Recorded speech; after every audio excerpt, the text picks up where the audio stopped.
야, 아멘. 믿음의 사람 아브라함도 큰 실수를 했습니다. 그는 하나님의 약속의 말씀을 의지하지 않고, 그러니까 약속의 말씀대로, 이 말씀대로 약속의 자녀를 기다렸지만 10년이 지나도 임신이 되지 않자 순간적으로 불신앙에 빠지게 되었습니다. 불신앙에 빠지게 되며 약속을 신뢰하지 않고, 약속을 신뢰하지 못하면 세상 사람들이 쓰는 인간적인 방법이 나오게 되어 있습니다. 실수에는 두 가지가 있습니다. 본질적인 실수가 있고 순간적인 실수가 있습니다. 본질적인 실수는 구원을 잃어버려서 아예 멸망에 빠져들어가는 실수입니다. 반면에 순간적인 실수는 구원을 잃어버리지는 않지만 약속의 말씀을 붙잡지 못하기 때문에 좌절하고 절망하고 수치를 경험하게 되는 겁니다. 하갈은 이렇게 믿음을 잃어버렸던 아브라함과 사라의 실수 때문에, 불신앙 때문에 임신을 하게 되었습니다. 몸종이었는데 임신하게 되자 지위가 어떻게 돼버렸어요? 여주인의 머리 위로 올라가려고 합니다. 이게 보통 인간들의 죄악된 모습입니다. 사례는 자기가 의도하지 않았던 일을 만나게 되었고, 아브라함도 상상해보지 못했던 그런 것들을 경험하게 됩니다. 그래서 하갈이 임신하게 되고 몸종에서 자기를 핍박하는 자리까지 올라가자 사례가 임신한 하갈을 학대하기 시작했습니다. 그 학대를 견디다 못했던 사갈은 여기를 떠나 도망을 하게 됩니다. 자, 7절 8절을 보시죠. 여호와의 사자가 광야의 샘물 곁 곧 술길 샘 곁에서 그를 만나 이르되, 사레의 여종 하갈아, 내가 어디서 왔으며 어디로 가느냐? 그가 이르되, 나는 내 여주인 사레를 피하여 도망하나이다. 자, 여기서 우리가 한 가지 놀라운 사실을 발견하게 됩니다. 학대를 당하고 쫓겨 도망가는 하갈에게 누가 나타나셔요? 하나님이 찾아오셨다는 겁니다. 우리는 하나님이 누구의 하나님이라고 생각을 해요? 아브라함의 하나님이라고 믿었습니다. 그래서 사라에게는 복을 주지만 하갈은 버려진 존재라고 생각을 했어요. 그런데 하나님께서 누구에게? 하갈에게 찾아오셨다는 겁니다. 여러분, 하갈의 입장에 한번 되보십시오. 얼마나 원통하고 분통하겠습니까? 자기를 임신시킨 아브람도 자기를 버렸고, 여주인 사례도 자기를 학대하기 때문에 그녀는 이것을 어디에 가서 하소연할 데도 없었어요. 그래서 어떤 생각까지 했냐면, 하나님도 자기를 버렸다라고 스스로 생각을 했습니다. 그래서 도망을 가서 황량한 광야로 갔다가 한 샘물을 만나 그곳에 앉아서 뭐 했겠어요? 신세를 한탄하며 내가 앞으로 어떻게 살아야 될까 걱정하며 고민하고 있었습니다. 바로 그때 하나님의 천사가 나타났습니다. 사레의 여종 하갈아 라고 부르셨어요. 다른 말로 얘기하면 하갈의 현 주소를 밝히는 겁니다. 내 위치는 사레의 몸종이었다. 그리고 이어서 묻는 게 뭐예요? 네가 어디서 왔으며 어디로 가느냐고 묻습니다. 이 질문은요, 하나님을 모르는 모든 인생에게 던지는 질문입니다. 인생은 어디서 왔다가 무엇을 하며 어디로 갈까요? 이게 모든 철학자가 던졌던 근원적인 질문이었고, 모든 종교가 생겨난 이유가 어디서 와서 무엇을 하다가 어디로 가느냐는 거예요. 하나님이 없다고 생각하는 사람은 어떻게 알아요? 인생이 우연히 태어나서 생존 경쟁이 치열한 곳에서 머리 터지게 살다가 어딘지 모르는 곳으로 죽으면 끝이라고 생각하는 게 하나님 없는 사람들의 인생입니다. 그러나 하나님을 믿는 사람들에게는 여기에 대한 분명한 해답이 있습니다. 여러분, 그 해답이 뭐죠? 우린 어디서 왔죠? 우연히 태어나는 존재가 아니라 하나님의 계획에 의해서 하나님으로부터 왔다가 하나님을 위하여 이 땅에서 열심히 세상을 살다가 하나님이 부르시면 그곳으로 가는 것이 인생이라는 겁니다. 이렇게 자기 인생에 대해서 분명한 이 확고한 생각이 선 사람은 여러분 두려워하거나 방황할 이유가 없습니다. 근데 하갈은 이걸 몰랐던 거예요. 그러니 두려워하고 방황을 합니다. 사가라, 네가 어디서 와서 어디로 가느냐 라고 물으시는 하나님의 대답에 반쪽짜리 대답밖에 못해요. 어떻게 대답하냐면, 저는 저희 여주인 사례를 피하여 도망갑니다. 여기는 어디서 왔느냐에 대한 질문이죠. 질문에 대한 답이죠. 그런데 어디로 가고 있느냐에 대한 답은 모르고 있다는 거예요. 인생의 문제는요, 태어나긴 태어났는데 과연 어디로 가야 되는지를 모르기 때문에 그렇게 치열하게 머리 터져가면서 남들 속이고 싸워가면서 살다가 그저 끝나는 것이 세상 사람들의 인생입니다. 하갈이 되어버리죠.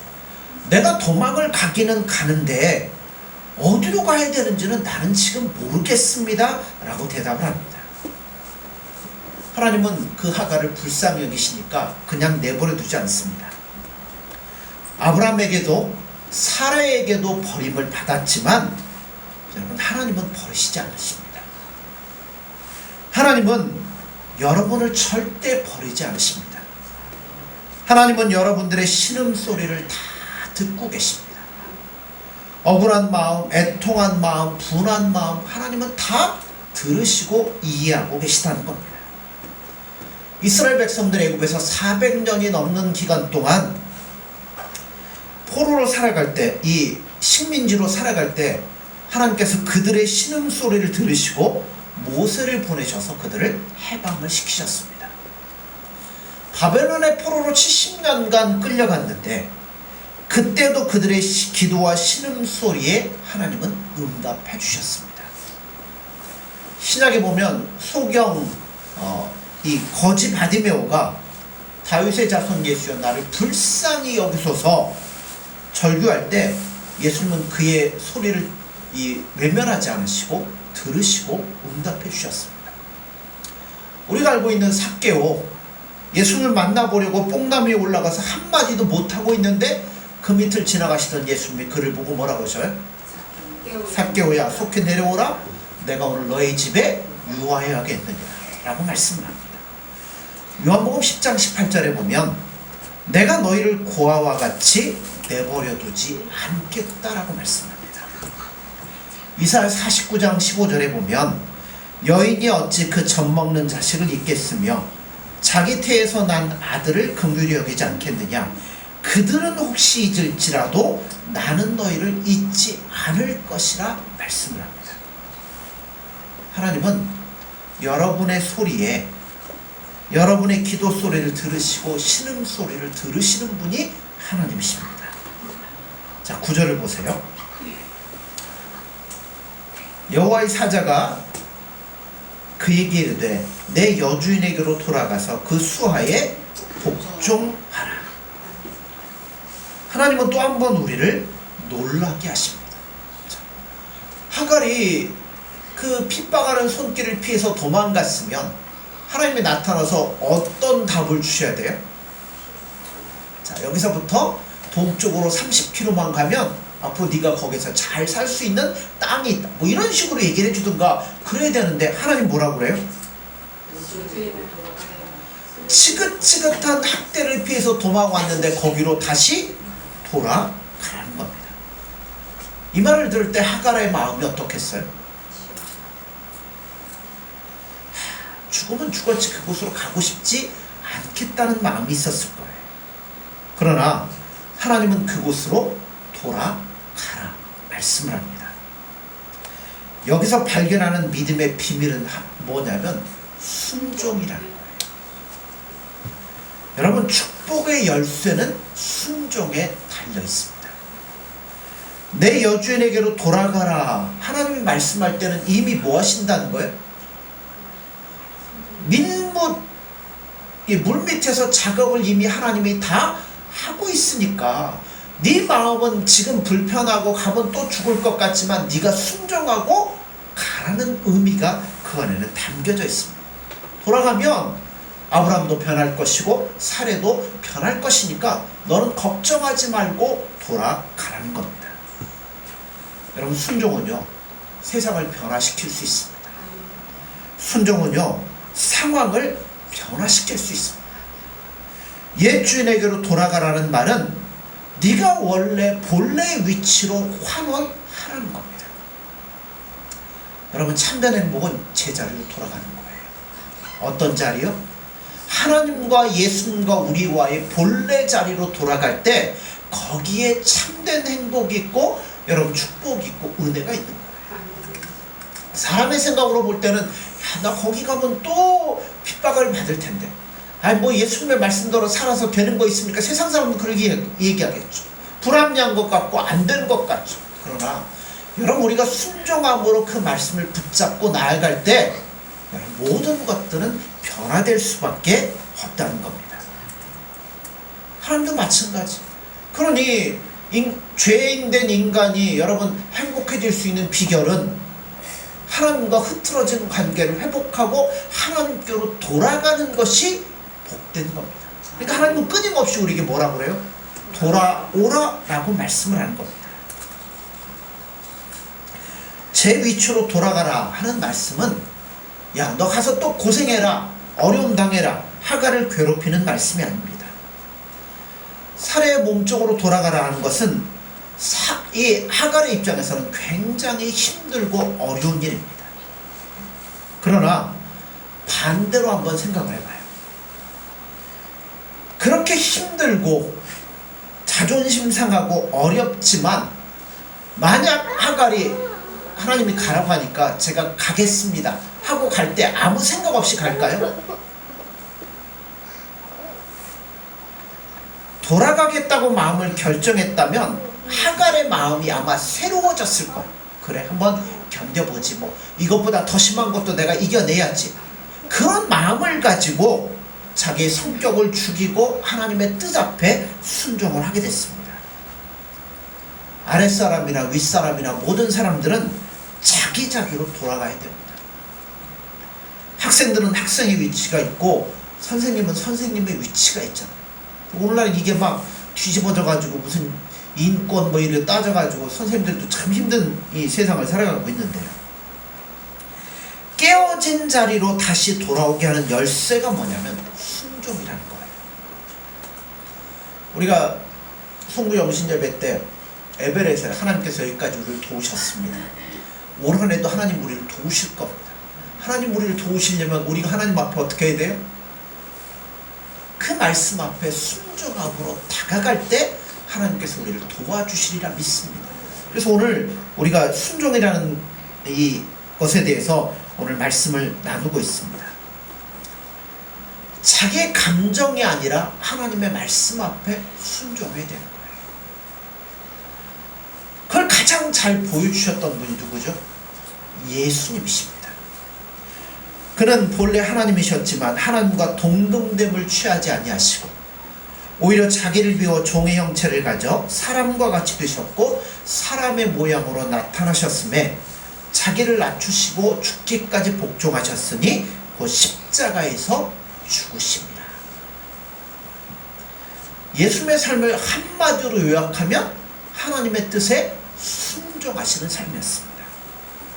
히브리서 5장 8절은 그가 아들이시라도 받으신 고난으로 순종함을 배워서 온전하게 되었은즉 자기를 순종하는 모든 자에게 영원한 구원의 근원이 되셨다라고 말씀을 합니다. 하나님의 구원은 예수님의 순종으로 말미암아 완성이 되는 거예요. 하나님의 축복도 여러분의 순종함으로 완성이 되는 겁니다. 가정의 축복, 여러분이 하나님 앞에 순종할 때 임하게 되는 겁니다. 자녀의 회복, 그것도 마찬가지입니다. 순종할 때 우리 안에 회복이 된다는 거죠. 10절을 보시죠. 여호와의 사자가 또 그에게 이르되 내가 내 자손으로 크게 번성하여 그 수가 많아 셀 수 없게 하리라. 누구에게도 주시는 약속이에요? 사라한테도 줬던 약속이잖아요. 순종하면 약속의 자녀가 아닐지라도 그 축복을 동일하게 받는다는 것을 여러분 기억하셔야 됩니다. 하갈은 약속의 자녀를 잉태한 게 아니에요. 아브라함의 불신앙 때문에, 실수 때문에 임신을 하게 됩니다. 그렇지만 하나님께서는 이삭만큼이나 이스마엘에게도 축복을 해주십니다. 약속의 자녀였던 이삭의 특권은 이스마엘보다 더 많은 물질적인 축복을 받는 게 아니었어요. 오히려 약속의 자녀에게 가장 큰 특징이 무엇이었냐면 그 자손 가운데 인류를 구원할 메시아가 태어날 것이고 그 메시아는 온 인류를 구원할 것이다라는 겁니다. 많은 사람들이요 선택을 독점이라고 생각을 해요. 이스라엘 백성들의 실수도 하나님을 독점하려고 했던 것입니다. 그들은 하나님은 누구의 하나님밖에 안 돼요? 그렇죠. 이스라엘 백성들의 하나님밖에 될 수 없다고 생각을 했어요. 그렇습니까? 아니죠. 하나님은 모든 자들의 하나님 되시는 겁니다. 그러나 하나님께서 이스라엘 백성들이 기대했던 것은 이스라엘 백성들을 통하여서 온 인류를 구원할 메시아가 이 땅에 오시는 거였습니다. 하나님의 뜻은 이스라엘 백성들이 메시아를 독점하는 게 아니었어요. 그런데 그들은 그것을 물질적으로 세속적으로 해석했기 때문에 수많은 고난을 겪을 수밖에 없었습니다. 하나님은 하갈에게 이렇게 말씀하죠. 내가 내 말을 듣고 순종하면 내 자손으로 크게 번성하게 하여 그 수가 많아 셀 수 없게 될 것이다. 이 땅에 이스마엘 자손들이 얼마나 많이 있습니까? 아랍에 가면 다 이스마엘 후손들이 이렇게 다 살고 있잖아요. 자, 11절을 보시죠. 여호와의 사자가 또 그에게 이르되 내가 잉태하였은즉 아들을 낳으리니 그 이름을 이스마엘이라 하라. 이는 여호와께서 내 고통을 들으셨음이니라. 하갈에게 아들을 낳을 것이라고 하나님 말씀을 해주셔요. 그 아들의 이름은 이스마엘이었고 그 뜻은 고통에서 해방하였다라는 뜻입니다. 여기서 우리는 이 하갈의 한을 풀어주시는 하나님의 넓고 크신 사랑을 목격하게 되는데요. 사람들은요, 자기가 원하는 이 하나님을 갖기를 원합니다. 그러니까 우리도 그런 잘못에 쉽게 빠질 수 있어요. 하나님이 우리 편만 사랑하시고 내 식구만 돌보기를 원하는 이기적인 생각을 할 때가 많이 있습니다. 우리 편에는, 우리 안에는 하나님은 우리 편은 잘해주면 상대편 어떻게 해줘야 돼요? 네. 내 편이 아닌 사람에게는 잘 해주지 않았으면 하는 바람들이 우리도 모르는 사이 우리 마음속에 있어요. 그래서 하나님이 제일 고민하실 때가 언제일까요? 국가대항전 축구 시합할 때 다 뭐예요? 우리 편 이기게 해주세요. 얼마나 열심히 참고 부지겠어요. 하나님 누구 편 들어야 될까요? 세게 금식기도 하고 막 철회하는 나라의 기도를 들으셔야 될까요? 아니면 누구의 기도를 들어야 될까요? 놀랍게도 예수 믿는 팀이 예수 안 믿는 팀에게 얼마든지 질 수도 있습니다. 우리는 하나님을 너무나 제한적이고 자기 중심적으로 해석하려고 하는 경향들이 너무나 많습니다. 하나님은요, 우리를 사랑하십니다. 얼마나 사랑하셔요? 주기까지. 네, 독생자를 주시기까지 사랑해요. 그럼 우리의 원수는 어떻게 하실까요? 우리한테는 원수일지 모르지만 하나님 볼 때는 우리나 그들이나 똑같아요. 하나님은 원수도 사랑하십니다. 교인들이 많은 우리 대한민국 남쪽 땅만 사랑하시는 게 아니라 북쪽 땅에 있는 동포들도 사랑하십니다. 하나님은 이스라엘만 사랑하시는 게 아니라 피에로도 사랑하십니다. 요새 자 이렇게 이쪽이 지중해고요. 여기가 이스라엘이 있으면 이스라엘 동편에는 뭐가 있냐면 바로 예루살렘 붙어가지고 피에로라고 하는 단체가 있어요.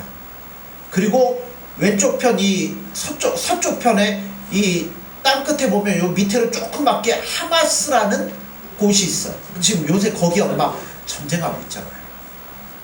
그 얘기는 조금 이따 하겠지만 이스라엘만 사랑하시는 게 아니라 피에로도 하나님은 똑같이 사랑하십니다.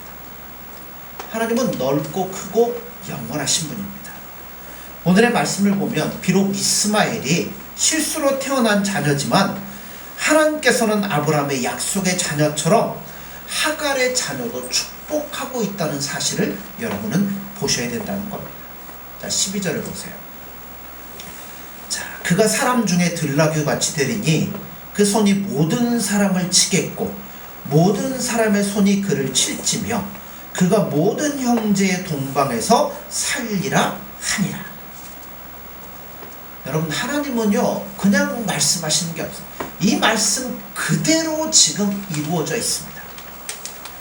앞으로 이스마엘 자손들이 어떻게 살아야 되는지를 응축하여 보여주고 있는데요. 자, 거기 보면 사람들 중에 들나귀같이 살 것이다 라는 말씀이 있어요. 사막에서 살아야 되는 아랍 사람들, 낙타를 타고 들나귀처럼 살아가는 모습을 발견하게 되는데 이들의 손에는 뭐가 그치질 않아요? 칼과 피가 있다는 이야기예요. 역사적으로 테러, 이 폭력, 납치 누구하고 연관되어 있어요? 이스마엘의 후손들과 다 연결이 되어 있습니다. 그래서 테러를 받은 사람들은 또다시 복수를 하고 이게 끊임없이 계속 이어져 가고 있다는 겁니다. 그리고 이스마엘은 이삭의 배다른 형제입니다. 형제의 동방은 이스라엘 동쪽을 가리켜 말씀하는 아까 얘기했던 피에로라는 그 팔레스타인이 거기에 있고요. 언제나 이스라엘의 코앞에 누가 있냐면 이스마엘이 있다는 겁니다. 지금도 그 동편에 이스마엘의 후손들이 진을 치고 있고 그렇게 서로 간에 싸우고 있어요. 13절을 보세요. 하갈이 자기에게 이르신 여호와 이름을 감찰하시는 하나님이라 하였으니 이는 내가 어떻게 여기서 나를 감찰하시는 하나님을 배웠는고 함이라. 하갈은 하나님을 만났습니다. 원래 하갈의 생각에 하나님은 누구의 하나님이요? 네. 아브라함이나 살의 하나님일 뿐 나의 하나님과는 상관이 없다라고 생각을 했어요. 나는 버려진 존재고 소망 없는 존재고 아무리 노력해도 출신이 나빠서 성공할 수 없다고 생각하는 사람 중에 하나였습니다. 그러나 하나님은 살의 하나님이기도 하지만 하갈의 하나님도 되신다는 겁니다. 하갈은 나를 만나주시는 하나님은 목자처럼 나를 지켜주시는 분이시고 나를 보호하시고 내 기도를 들으시는 하나님이라고 스스로 고백을 하게 됩니다. 하갈은 이 하나님을 잊을 수가 없었던 겁니다. 사레도 자기를 버렸고 아브라함도 자기를 버렸는데 하나님만이 자기를 사랑하시고 지켜주시더라는 겁니다. 그래서 이 하나님을 만나는 순간에 사레에 대한 분노도 모든 것도 다 눈처럼 녹아버리고 돌아갈 수 있는 용기를 갖게 되었다는 겁니다. 하나님의 말씀은 우리에게 용기를 줍니다. 사랑할 용기도 주시고 용서할 용기도 주시고 회개할 수 있는 용기도 주시는 겁니다. 그래서 하갈이 하나님을 만났던 그 장소 이름을 부엘라로헤이라고 짓게 됩니다. 이 이름의 뜻은 뭐냐면 나를 감찰하시는 생존자의 우물이라 이렇게 짓습니다. 하나님은요 약속의 자녀만 축복해 주는 게 아니라 아브라함의 서자도 약속의 자녀처럼 축복해 주신다는 사실을 여러분 기억하셔야 됩니다. 그가 하나님의 말씀 앞에 순종할 때 하나님의 은혜가 하갈에게 임했던 거죠. 이스마엘도 사랑한다는 말은 이방인들도 사랑한다는 거고 전 세계 모든 사람들을 사랑한다는 말씀과 똑같습니다. 마태복음 5장 43절에 보면 내 이웃을 사랑하고 내 원수를 미워하라 하였다는 것을 너희가 들었으나 나는 너희에게 이르노니 너희 원수를 사랑하며 너희를 핍박하는 자를 위하여 기도하라. 이같이 한즉 하늘에 계신 너희 아버지 아들이 되리니 이는 하나님이 그 해를 악인과 선인에게 비추게 하시며 비를 의로운 자와 불의한 자에게 내리우심이니라 라고 말씀합니다. 하나님이 예수 믿는 사람들만 빛을 햇빛을 주시고 안 믿는 사람은 깜깜하게 해주고 그런 하나님이 아니시죠. 예수 믿는 사람만 사업 성공하고 안 믿는 사람 망하게 하고 절대 그런 하나님이 아닙니다. 선택을 받았든지 그렇지 않았든지 간에 하나님의 말씀에 순종하기로 결정하면 하나님은 축복을 해주신다는 겁니다. 오늘 이 말씀을 통해서 약자의 편에 서시는 하나님, 우리 고통과 신음소리를 들으시고 우리를 불쌍히 여기시는 하나님을 우리가 볼 수 있습니다. 자, 15절 16절입니다. 하갈이 아브라함의 아들을 낳음에 아브라함이 하갈에 낳은 그 아들을 이름하여 이스마엘이라 하였더라. 하갈이 아브라함에게 이스마엘을 낳은 때 아브라함이 86세이더라. 하갈은 돌아갔고 아브라함은 그를 받아주었습니다. 이때 아브라함의 나이가 86세였습니다. 100세에 이삭을 낳으니까 이스마엘이 이삭보다 몇 살 위에요? 14살이 위입니다. 자, 제가 아까 순종 얘기했죠? 아브라함은 서자를 보고도 몇 년을 더 기다려야 돼요? 14년이라는 기간을 더 기다려야 되는 겁니다. 믿음은요, 기다리는 것이고 앞이 안 보여도 순종하는 겁니다. 할 수 없다고 생각되고 내 감정에 맞지 않아도 하나님의 말씀이니까 순종하는 거예요. 그 하나님의 말씀 앞에 순종할 때 하나님의 약속의 자녀가 아니어도 하나님은 순종하는 그 모습을 보시고 은혜를 부어주시고 축복을 해주신다는 겁니다. 그러므로 사랑하는 성도 여러분들, 올 2024년 한 해 우리 예수님의 말씀 앞에, 하나님의 그 약속의 말씀 앞에 우리가 믿음으로 순종하면 약속의 자녀가 아니어도 복을 주는데, 여러분 예수님이 피 흘려 몸 주고 사신 우리들을 축복 안 해주시겠습니까? 그러므로 올 한 해 우리가 순종함으로, 우리 생각으로 우리의 모든 것으로 이해가 안 되고 받아들일 수 없는 상황 가운데서도 예수님 말씀하셨으니까, 하나님이 말씀하셨으니까 순종함으로 나아가셔서 올 한 해 우리가 하나님의 크신 은혜를 마음껏 누릴 수 있는 저와 교회 여러분들 되어지기를 간절히 소원합니다. 기도하겠습니다. 예수님 사랑합니다.